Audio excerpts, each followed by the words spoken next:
Paano yan? Mamutuntun tayo dito. Nagrenta ka pa ng sasakyan.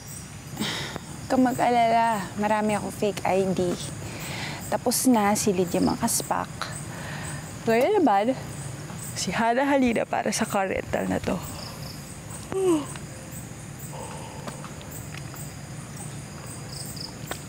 Mukhang napagod ka. Ikaw ba naman yung tumakas kanina? Grabe kaya yung adrenaline ko.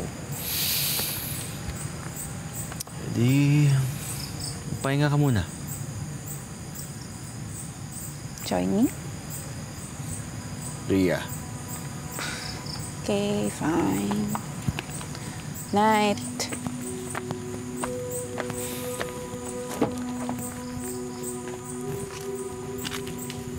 Tulog ka na.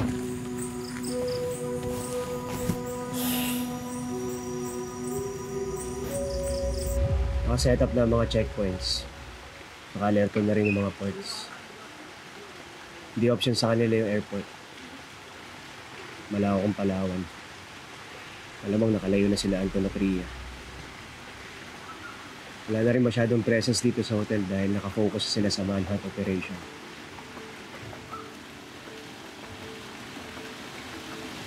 Shard, I'm sorry.